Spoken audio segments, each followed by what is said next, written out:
नमस्कार दोस्तों, मैं हूं लोकेंद्र सिंह और क्राइम तक में आपका बहुत बहुत स्वागत है। और मेरे साथ कैमरे पर हैं सुरभि। बहुत दिनों से जो भी मैं आपको वारदात बता रहा था, सुना रहा था, बार बार वही चीज़ आ रही थी, इलिसिट रिलेशनशिप और ये सारा। आज की जो वारदात है वो थोड़ी हटके और मुझे भी अच्छा लग रहा है कि कम से कम वो अनैतिक संबंध, नाजायज़ संबंध, इलिसिट रिलेशनशिप वाली खबर नहीं है आज की। ये जो वारदात है ये साल 2013 की है और महीना था सितंबर का। और शहर है महाराष्ट्र का नागपुर। ऑरेंज सिटी बोलते हैं नागपुर को, और ऑरेंज सिटी इस वजह से बोलते हैं क्योंकि यहाँ पे संतरा जो है वो बहुत ज़्यादा उसका प्रोडक्शन होता है। और देश के बहुत सारे हिस्सों में नागपुर से ही संतरा भेजा जाता है। और नागपुर जो है आसपास जो है पूरा नेशनल पार्क्स या जंगलों से घिरा हुआ है। एक तरफ छत्तीसगढ़ लगता है, तो काफ़ी कहा जाना चाहिए कि बड़ा खूबसूरत शहर है। और इसी खूबसूरत शहर में एक शख्स रहता था अपनी फैमिली के साथ, जिसका नाम था सुधीर। सुधीर जो था वो बेसिकली जो पेंच नेशनल पार्क है, आपने सुना होगा मध्य प्रदेश में, वहाँ पे बतौर वो सफारी ड्राइवर था। टूरिस्ट जो आते थे उनको सफारी करवाता था, टाइगर वगैरह दिखाता था। लेकिन ये जो सीज़न होता था वो पूरी साल तो चलता था, लेकिन जुलाई से लेकर सितंबर ये बंद रहती है सफारी 3 महीने के लिए। उसका कारण ये है कि उस दौरान जो टाइगर्स होते हैं उनका एक तो बारिश भी रहती है, बारिश की वजह से भी बंद कर दिया जाता है।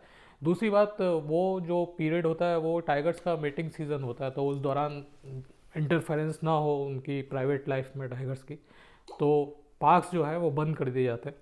तो ये जो सुधीर था, जो पार्ट टाइम जो 3 महीने होते थे उस दौरान वो थर्माकोल का बिजनेस किया करता था। और सुधीर की जो पत्नी थी उसका नाम जो था वो था दीप्ति। सुधीर की उम्र 41 साल थी और दीप्ति जो थी 30 साल की थी। दोनों की एक बच्चा था 10 साल का। बेटा जो था उसका नाम आयुष था। और दोनों की लव मैरिज हुई साल 2003 में।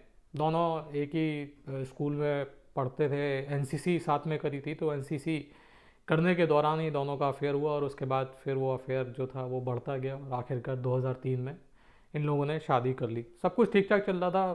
सुधीर भी अपना ड्राइवर जो सफारी करवाता था उससे पैसा कमा लेता था। इसके अलावा जो पत्नी थी दीप्ति, उसकी मानेवाड़ा सीमेंट रोड है नागपुर में, वहाँ पे एक स्टेशनरी की दुकान थी। और ये सुधीर जो था वो महालक्ष्मी नगर में मानेवाड़ा में ही रहा करता था। 12 सितंबर को सुधीर जो है हुटकेश्वर पुलिस स्टेशन है नागपुर में, जो उसका इलाका पड़ता है, वहाँ पहुँचा और उसने बताया कि मेरी जो पत्नी है दीप्ति वो घर छोड़ के भाग गई है। और वजह ये बताई कि मेरी और उसकी 11 तारीख की रात को काफ़ी लड़ाई झगड़ा हुआ था। और लड़ाई झगड़ा होने के बाद मैं जब सुबह उठा तो गायब थी। और मैंने काफ़ी अपने रिश्तेदारों को भी फ़ोन किया, अपने जितने भी जानने वाले थे उनको भी फ़ोन किया, उनको भी बताया कि इस तरीके से लड़ाई हुई है, अगर आपके पास आए तो मुझे इन्फॉर्म कर देना। और मैंने तो अपनी तमाम जो जगह क्या जितनी भी जगह मुझे लगती थी संभावित जगह जहाँ पे वो मिल सकती है, वहाँ तो मैंने खोज लिया है। और अभी तक तो मुझे इसके बारे में कुछ मालूम चला नहीं। और मुझे लगता है कि कहीं कोई किसी हादसा ना हो जाए उसके साथ, किसी एक्सीडेंट से उसका मुकाबला ना हो जाए, सामना ना हो जाए। तो मैं चाहता हूँ कि आप मिसिंग कंप्लेंट लिखिए और इसकी तलाश करिए, मेरी पत्नी जो दीप्ति है उसकी। पुलिस भी मिसिंग कंप्लेंट लिखती है, उसकी फ़ोटोग्राफ ले लेती है और जो फ़ोटोग्राफ थी वो फ्लैश कर देती है। जैसे मैंने आपको बताया था, जिप नेट जो होता है पुलिस का, जो आपस में कनेक्टेड रहता है, वहाँ पे ये फ़ोटोग्राफ फ्लैश कर देती है। इसके अलावा जो अखबार वगैरह होता है उसमें भी फ़ोटो जो है वो छपवा देती है मिसिंग की। ये सारे काम पुलिस के होते हैं, इसका अलग से उनको बजट वजट मिलता है। तो उसके बाद इस मिसिंग कंप्लेंट को इन्वेस्टिगेट करने के लिए एक हेड कांस्टेबल जो है वो हुटकेश्वर थाने की तरफ से तैनात किया जाता है। अब हेड कांस्टेबल जो होता है वो अपनी तफ्तीश करता है और पता करता है, जो सुधीर था उसके भी बयान लेता है, आसपास जो पड़ोसी थे उनसे भी बयान लेता है। तो पड़ोसी भी बताते थे कि यहाँ अक्सर दोनों के बीच में लड़ाई झगड़ा हुआ करता था, लेकिन वैसे जो अक्सर पति पत्नी के बीच में नॉर्मल जो हुआ करता था वैसा ही लड़ाई झगड़ा हुआ करता था इनके बीच में। और हमें नहीं लगता कि उसकी गुमशुदगी के पीछे सुधीर का कोई हाथ हो सकता है। इस तरीके की बातें जो आस पड़ोस के लोग थे, दीप्ति का परिवार या फिर सुधीर का परिवार, उन लोगों ने बताई। अब पुलिस ने और पता किया, पुलिस ने इसी मिसिंग कंप्लेंट को आगे बढ़ाते हुए, इसकी तफ्तीश करते हुए, जो सुधीर का गांव था, ये गोंडिया डिस्ट्रिक्ट में पड़ता है, मुरधरा गांव का नाम था, वहाँ पे भी हेड कांस्टेबल पहुंचा और उसने वहाँ पे भी जानकारी लेनी चाहिए कि क्या था रिश्ता दोनों के बीच में। तो गांव वालों ने बताया ठीक था, हम लोगों का तो इतना मिलना जुलना था नहीं क्योंकि ये लोग नागपुर में रहते थे और हमें बहुत ज़्यादा मालूम नहीं है, लेकिन हम लोगों ने कुछ ऐसा सुना नहीं है कि कुछ गड़बड़ थी दोनों पति पत्नी के बीच में। उसके बाद ये कांस्टेबल आ जाता है, अपना फिर जो भी रूटीन है वो चलने लग जाता है। और इसी बीच करीबन अक्टूबर के पहले हफ्ते में ये जो कांस्टेबल होता है उसके पास फ़ोन आता है गांव से ही। ये जो मुरधरा गांव था गोंडिया डिस्ट्रिक्ट में, सुधीर का जो गांव था, वहाँ से फ़ोन आता है और गांव वाले फ़ोन करके बोलते हैं कि आप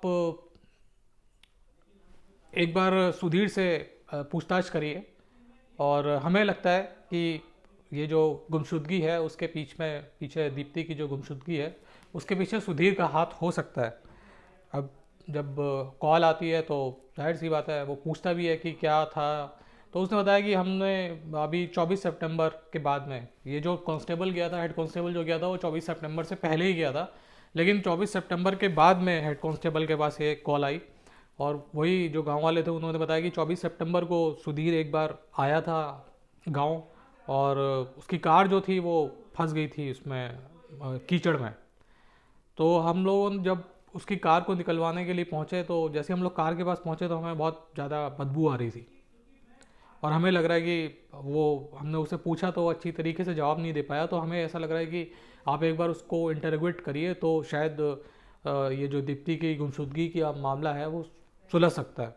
अब हेड कांस्टेबल अपना जो सीनियर स्टाफ था, सीनियर जो भी इंस्पेक्टर था, इंचार्ज था पुलिस स्टेशन का, उसको बताया कि इस तरीके का फ़ोन आया है और ये बात बताई जा रही है। तो उसने बोला कि ठीक है बुलाओ। सुधीर को बुलाया, उससे पूछताछ करी। पहले तो वो तमाम बातें बताता रहा कि नहीं मेरा कुछ लेना देना नहीं है, और जब उससे पूछा गया बदबू कैसे आ रही थी तो उसने कुछ और उसका एक्सप्लेनेशन दिया कि कोई जानवर मर गया होगा, चूहा मर गया होगा, मुझे भी आ रही थी, पता नहीं मैंने काफ़ी खोजने की कोशिश करी लेकिन मुझे गाड़ी में कहीं पे भी उस तरीके का चूहा हुआ मिला नहीं, मैं मैकेनिक के पास भी लेके गया। ये सारी बातें उनसे, आप उस पुलिस ने पूछा किस मैकेनिक के पास, हमें मैकेनिक से मिलवाओ।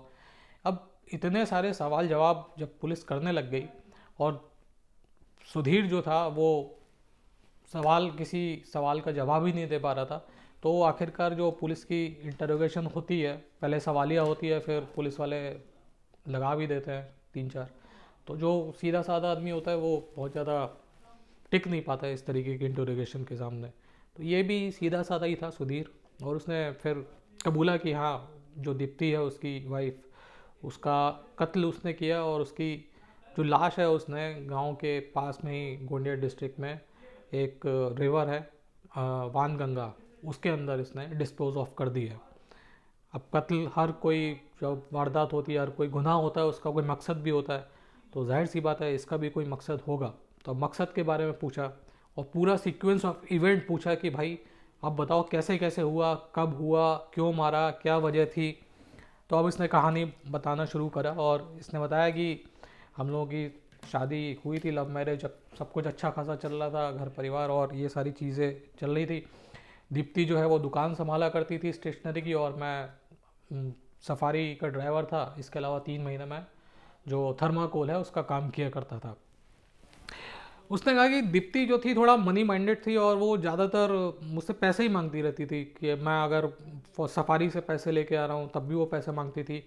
3 महीने के दौरान, क्योंकि ये थर्माकोल का जो बिज़नेस था वो कहीं ना कहीं स्टेशनरी से जुड़ा हुआ था, तो दीप्ति उसमें भी बोलती थी कि तुम इसमें से भी मेरे को पैसे दिया करो। और उसके बाद ये जो स्टेशनरी की दुकान थी ये सुधीर के जो फादर हैं उनके नाम पे थी और वो उसको पुश कर रही थी, उसके ऊपर दबाव डाल रही थी कि तुम ये जो दुकान है ये मेरे नाम पे करवा दो। सुधीर मना करता था कि मैं कैसे करवा दूँ दुकान तुम्हारे नाम पे, मेरे पिता की दुकान है तो मैं कैसे उनको बोलूँ कि मेरी पत्नी के नाम पे दुकान को ट्रांसफ़र कर दो। तो इन बातों को लेके दोनों के बीच में झगड़ा हुआ करता था। 11 सितंबर की बात है और दोनों घर में ही मौजूद थे, महालक्ष्मी नगर के अपने घर में मौजूद थे, और जो बेटा था वो स्कूल गया हुआ था।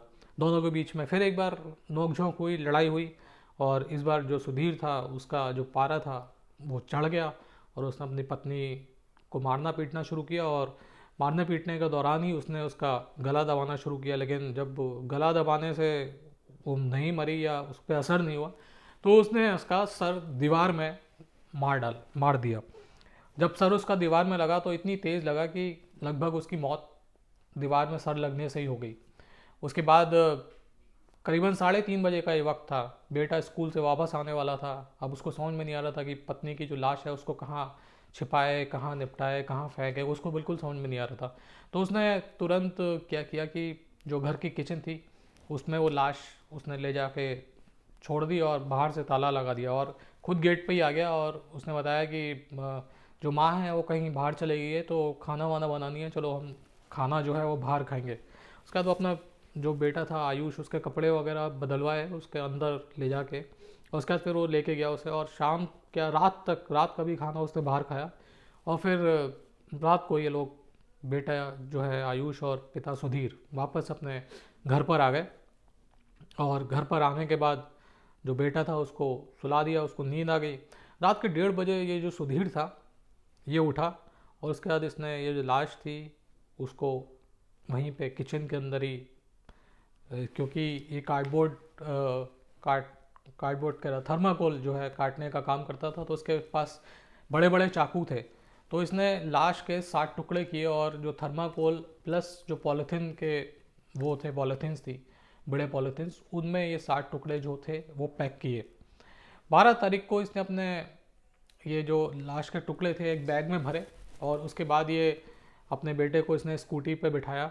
जो लाश के कई टुकड़े थे वो आगे जो स्कूटी में स्पेस रहता है वहाँ पे रखे, और ये पूरे नागपुर शहर में घूमता रहा और देखता रहा कि कहाँ पर जो है ये जो लाश है इसको ठिकाने लगाया जाए। देखिए विडंबना एक बार देखिए कि जो बेटा जो अपनी माँ का इंतज़ार कर रहा है कि 1-2 दिन में वापस लौट के आ जाएगी, उसकी माँ टुकड़ों में जो है वो आगे स्कूटर के हिस्से में पड़ी हुई है, और वो अपने पिता के साथ रेकी कर रहा है इस बात की कि जो लाश है उसको कहाँ पे ठिकाने लगाया जाए। तो ये अपने आप में बड़ा आप सोचिए तो बड़ा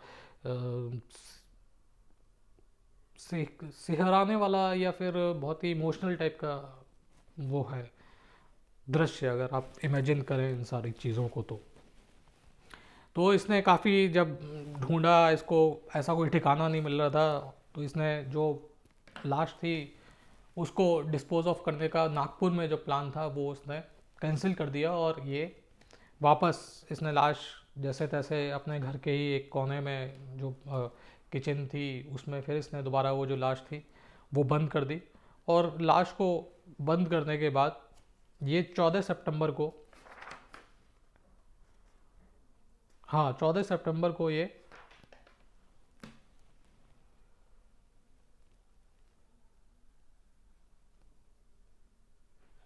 हाँ 13 सितंबर को फिर ये इसने अपने पिता जो थे उसकी कार, उनकी कार जो थी वो ली, इसके पास तो स्कूटर ही था, पिता की जो कार थी वो ली, और ये पहुंचा अपने गांव गोंदिया डिस्ट्रिक्ट में, जो मैंने अपने गांव का, जो इसके गांव का नाम बताया था मैंने, मुरधरा।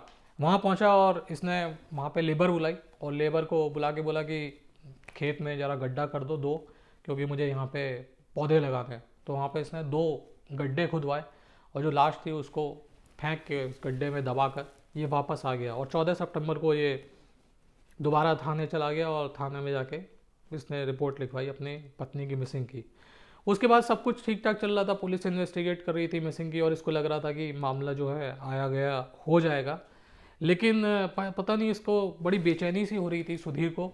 उसको लग रहा था कि कहीं ऐसा ना हो कि जब खेत की जुताई हो तो मालूम चला कि लाश के टुकड़े बाहर निकल आए और सबको मालूम चल जाए, या फिर कोई जानवर जो है वो जंगली इलाका है तो कोई जानवर खोद के ना निकाल ले।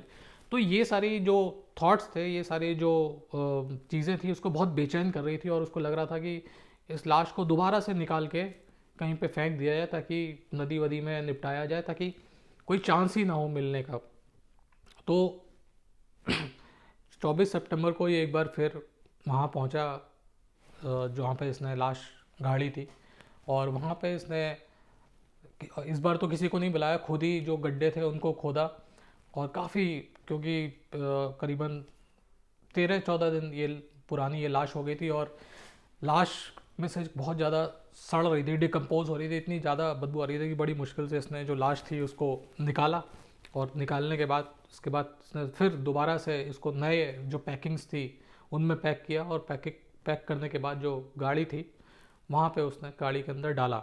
अब ये गाड़ी लेके जा रहा था वानगंगा की तरफ, और बारिश हो रखी थी, तो इसकी गाड़ी जो थी वो कीचड़ में फंस गई। अब कीचड़ में गाड़ी फंसी तो ये निकल नहीं रही थी, तो उसने पास के ही गाँव वालों को बुलाया कि ज़रा गाड़ी निकलवा दो। 2-3 लोग पहुँचे गाड़ी निकलवाने के लिए, और जो यार जैसे ही वो गाड़ी के पास पहुँचे तो उन्हें बहुत ज़्यादा बदबू आने लग गई।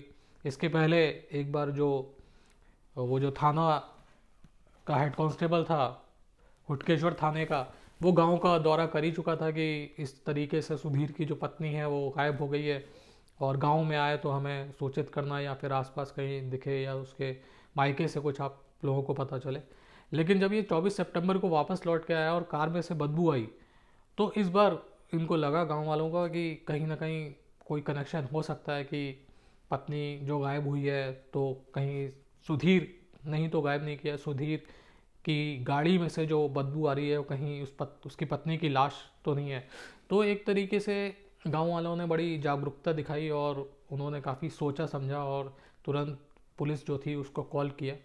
और जब पुलिस के पास कॉल पहुंची तो पुलिस ने इसको बुलाया और इससे पूछताछ करी, और इसने पूरा अपना जो जुर्म था वो कबूल कर लिया। उसने बताया कि जब गांव वालों ने मेरी गाड़ी निकलवा दी और मैं जब वानगंगा के पास पहुंच गया तो मैंने वहाँ पे जो लाश के टुकड़े थे कई जो पॉलीथीन में पैक किए थे उनको फेंकना शुरू किया, और मैंने सारे जो टुकड़े थे वो उसमें फेंक दिए। और टुकड़े फेंकने के दौरान भी कुछ गांव वालों ने इसको देख लिया, तो इस वजह से ज़्यादा शक इनको हुआ, और तब पुलिस को इत्तला दी गई। तो इस तरीके से एक जो पति पत्नी के बीच में पैसों को लेके विवाद था, वो एक पूरा जो घर था वो उजड़ गया। और सबसे बड़ी बात जो हमेशा मैं कहता हूँ और मुझे बार बार इस चीज़ का दुख होता है कि इसमें जो 10 साल का बच्चा था उसको सबसे ज़्यादा झेलना पड़ेगा। माँ मर गई, पिता जेल में है, आगे भी जेल में ही उसका वक्त कटेगा। अब पालने पोसने वाला कौन बचा? कोई नहीं बचा। और कोई भी कितनी भी जिम्मेदारी से पाले, लेकिन माँ बाप की तरीके से कोई किसी को पाल नहीं सकता। तो यहाँ पे भी एक 10 साल का जो बच्चा है उसको ताउम्र इस तरीके की ज़िंदगी जीनी पड़ेगी जिसमें ना तो उसके साथ उसकी माँ होगी और ना ही उसके साथ उसके पिता होंगे। तो आज के लिए इतना ही, फिर आपसे मुलाकात होगी। तब तक के लिए अपना ख्याल रखिएगा। जय हिंद, जय भारत।